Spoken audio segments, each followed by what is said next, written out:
Morning mga kabombo, hatod gungon niya na pagkaaga ang sarong inspirasyon na gikan sa sarong artist. Kamo ba ang mahilig mag-drawing, magpinta asin iba pa man na bagay related sa arts? Saro sana si Mark Rainer Salcedo, 20 anyos asin sarong person with disability na magtataon ng inspirasyon sa lado kan paghibon ng contemporary arts. Si Mark Rainer ang tubong barangay Balinad kang Pulang Gelbay asin nagpahiling kan sa iyang natatanging talento asin tibay sa arts.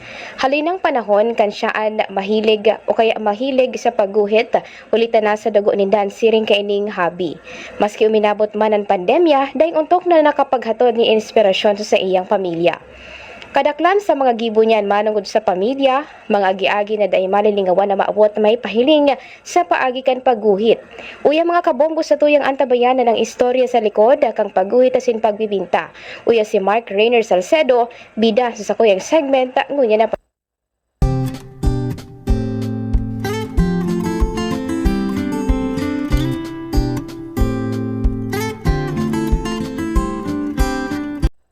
asin yan mga kabombo ang istorya sa likod kang pagpipinta.